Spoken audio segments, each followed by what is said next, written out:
What's going on, everybody, and welcome back to the channel. So there's just a few things I want to talk about today. First, I'll start off with this. I have finally figured out how to manage this whole Walmart inventory updating stuff, man. This really haven't stopped me from sometimes still forgetting to update certain items and overselling them, but at least I know how to do it. And so what I'm going to do is I'm going to start this off by, if you already sell on Walmart, you probably know how to do this unless you just started. But if you don't, I'm going to show you how to do it. All right, so I'm going to give y'all two examples of what I'm talking about. So in this one, it says inventory on hand 4, reserved 1, and available to sell is 3. The one reserved is because somebody purchased one, so I got one I need to ship out tomorrow. And it has available to sell is 3. So as long as that one is there in the reserve, my quantity is going to be right, okay? So nobody will be able to buy more than 3. As far as I know, I don't think I've ever oversold when it was like that, okay? Now, here's the other one, okay? Okay, this was a Hask shampoo I had. Now, this sold out last week, but the reserve is still stuck there. So sometimes this is what it do. The reserve will stick. If you go to ship, now what I found out, okay, is that once I print the label, take the item to the post office, usually by the end of the day, I can go back and the reserves, whatever was reserved, it will be zeroed out again, and I can change my on-hand quantity to match my available to sell quantity. Not all the time. Sometimes that reserve sticks, and you just gotta kind of like keep your on hand, because like if I put a 1 here, let's say I had one of these left and I put 1 in there, let me show you. I put 1 and submit. All right, now we're gonna open it back up, and you see that it's still 0 available to sell. So in order to have 1 to sell, because that reserve is stuck there, I gotta put 2, hit submit, and now it says I have 1 available to sell. Okay, now if that reserve just goes back to 0 at whatever point it decides to, since it's been stuck there for days now, then I'm going to have 2 that's available to sell. And so that means if I only had 1 to sell, and before I changed it, somebody bought them, then I will oversell by 1. So see, that's the frustrating thing that happens sometimes. Let me make sure I change that back, because I don't need to be selling any of these since I have 0.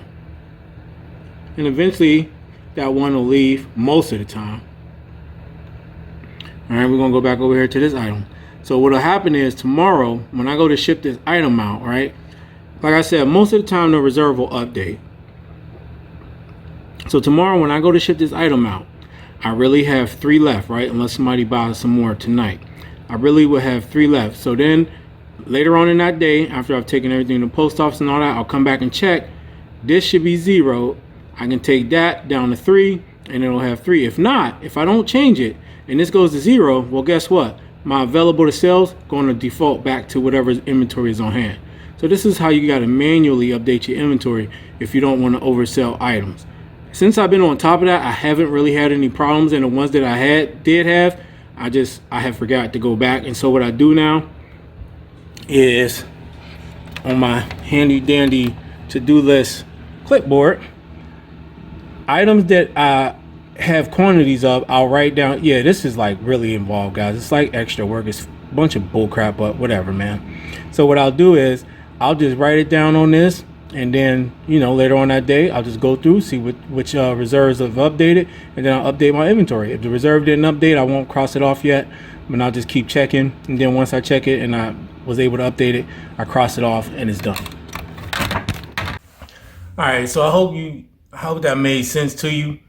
I guess the thing is, man, it seems like to me, and I ain't 100% sure yet, but it seems like to me that once your tracking is marked, probably by the post office, like I haven't like broken it all the way down. I don't know if I know it's not soon as you print the label. I already checked that. It's usually about 24 hours after you've already taken the items to the post office and they've been scanned. So Most of the time, like I said, it updates, but as of right now, that hasn't updated. And so I kind of wrote a note for myself right by my computer to update that quantity, because I don't want to oversell, but I also don't want to, I don't want to not be able to sell something because I adjusted my quantities and then that's not adjusting. And I've seen that happen as well. I also seen things happen where, like, I've been going through some of my items, just kind of readjusting prices. And I've seen things like where items aren't even showing up on the site, okay? And what I realized is I have to go back into the listing, and this is only for the health and beauty stuff. I don't know anything about any other category, okay? I don't know if it's the same or not. It's probably going to be something different, but maybe the same crap happening, right? But there's a drop-down menu in each of these listings in the health and beauty category that it says restrictions, right? And one of the options is none. And so for these items that I'm realizing aren't showing, I have to go back into the listing, make sure I select one of those options, which 9 times out of 10 is none, and then resave it, and then my listing will show up. I've noticed that with a few listings so far as well. So it's getting kind of frustrating, man. It's getting kind of frustrating. But I mean, as of right now, it's been kind of slow. It's been kind of slow. Walmart, Amazon only been slow for me because I sold out most of my good stuff, and I really haven't put anything up on there yet because I'm working through a new supplier, and I got some items coming. I got about. So here's what I'm doing right now with Amazon, right? I'm trying to mitigate my risks on Amazon. And one of my risks, of course, is selling liquidation items, right? Because if something goes wrong, whether it's a claim of inauthenticity, or they just want invoices, I put myself in a bind by not being able to have invoices to show, or even receipts. You know what I mean? So one of the things that I put in my SWOT plan was that for items that I sell on Amazon, and I'm not saying I'm never going to sell any liquidation item on Amazon ever again, okay? Not saying that. But to mitigate my risk, I am going to make sure that the majority of the items that I'm selling on there, I have receipts and or invoices for, at least, you know? I know Amazon don't always accept invoices, so in a way it don't matter, but you would rather have it than not have it, right?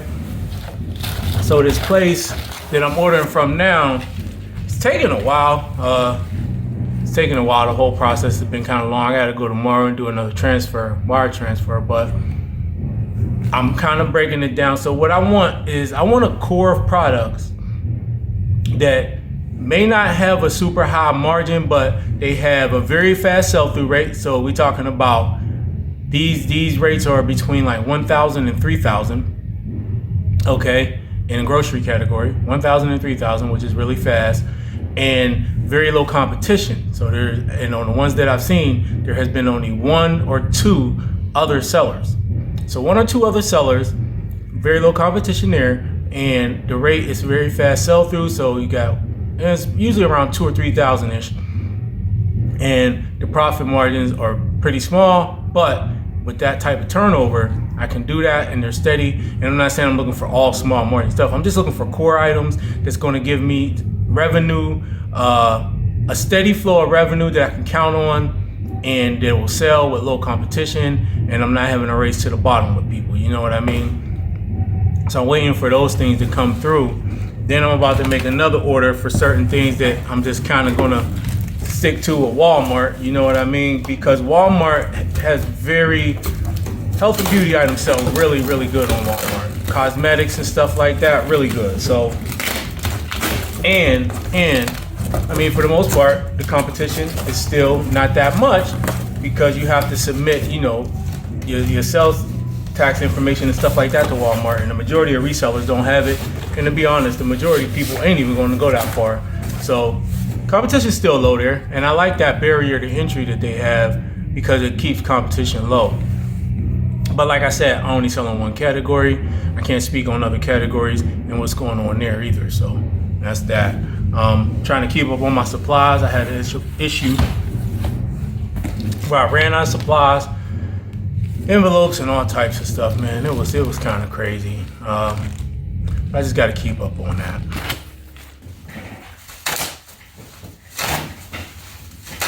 So the question you got to ask yourself is, how are you going to take your business to the next level this year? You know what I mean? I don't really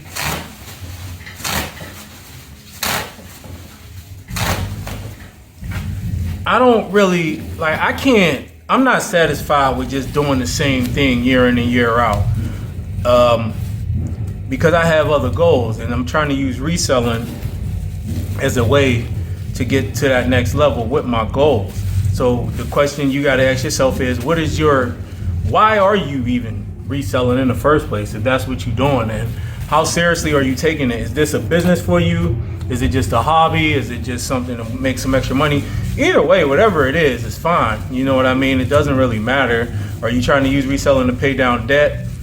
I guess for me, I have my first why was to get away from my full-time job, right? That was the first one. I wanted to get reselling, set it up to where it can give me a steady flow of income and get me out of that whole rat race right there. I accomplished that. Next is now to get enough revenue through reselling to start investing in other things and other types of businesses. Haven't gotten there yet, but within that plan is, other smaller plans.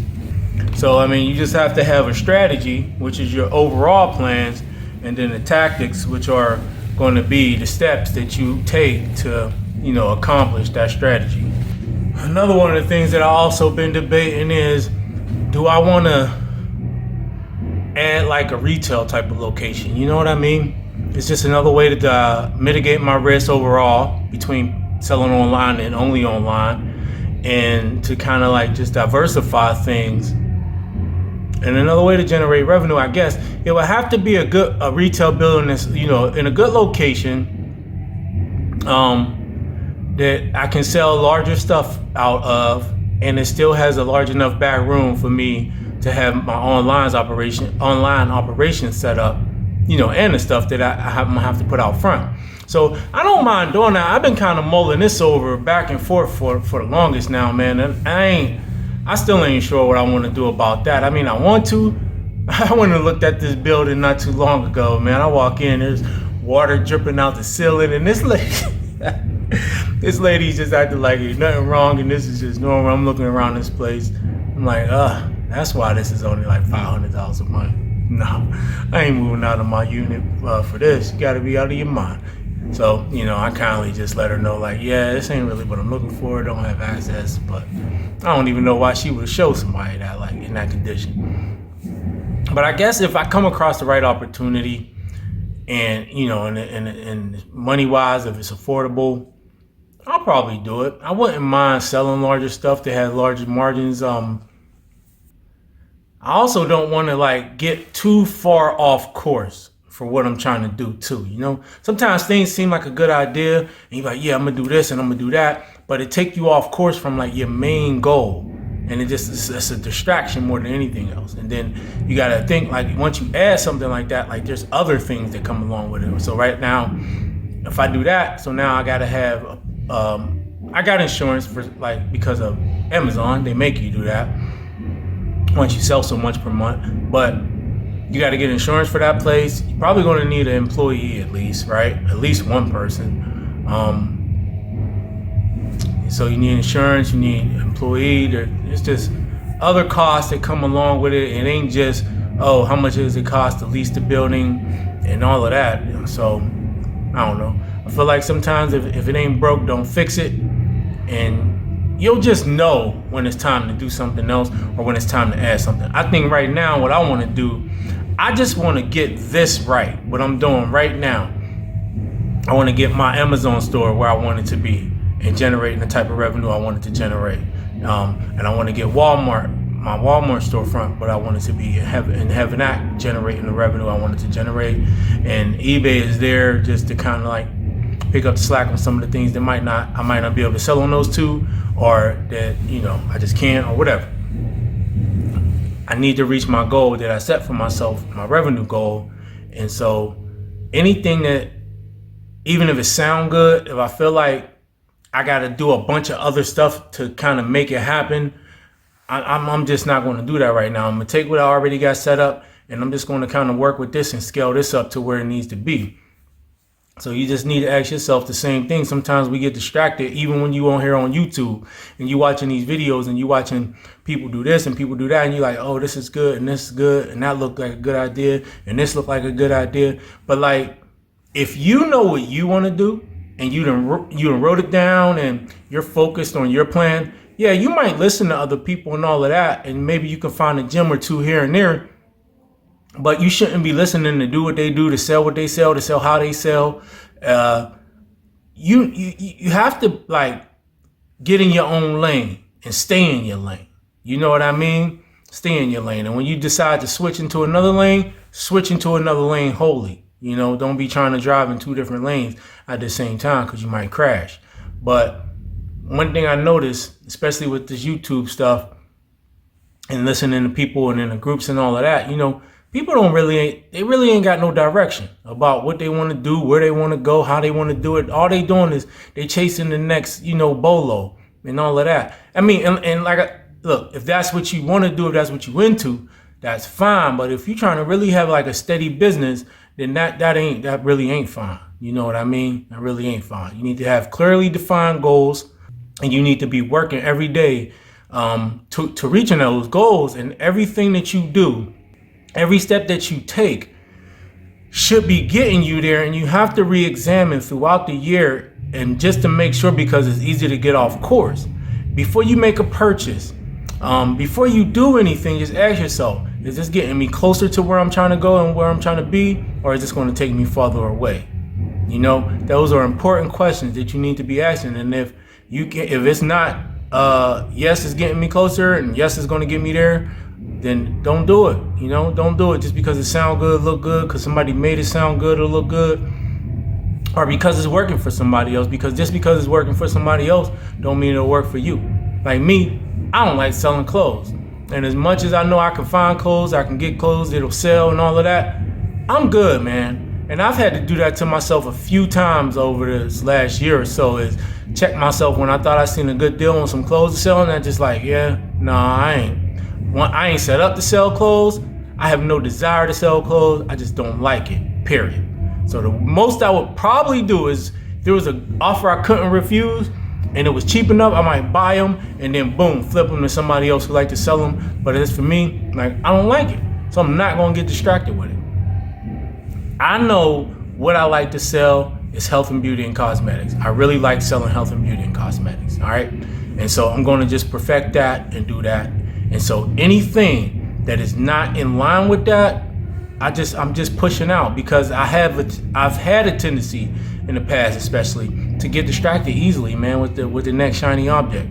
And I've really been working on that discipline to not allow that to happen, and to figure out each day how I can get 1% better at what I'm doing, and getting and reaching those goals, man. Because for my family, for myself, just in the bigger picture, there's a bigger picture that I have in mind, and it ain't to have this huge reselling operation. It's to make sure that I can provide for my family, that we can live comfortably, that I can make sure my kids is good, that as they get older, they want to go to college and stuff. Just to be straight, man. And I got some other goals as well, as far as like starting a nonprofit and things like that. So right now, though, I need to fight that distraction bug, that shiny object bug that I've had in the past, and stay focused on what I'm doing. What I'm doing has been working, and so I ain't gonna break it, or I ain't gonna change it, I mean. But look, if you got any questions, you wanna know anything about Walmart, whatever, selling on Walmart, selling on Amazon, selling on eBay, I mean, look, don't ask me where I source my items from, because I'm not gonna tell you, okay? All the regular places that people source from, probably shouldn't source from, because that stuff is going to be flooded all over the internet. I have suppliers, and that's been another thing, is I made a goal for myself to find at least three new suppliers this year. I've already found one, so one down, two more to go at a minimum, and then just kind of work from there. So you got to have a goal, man. You got to always be growing, always be branching out, and focus on building your business.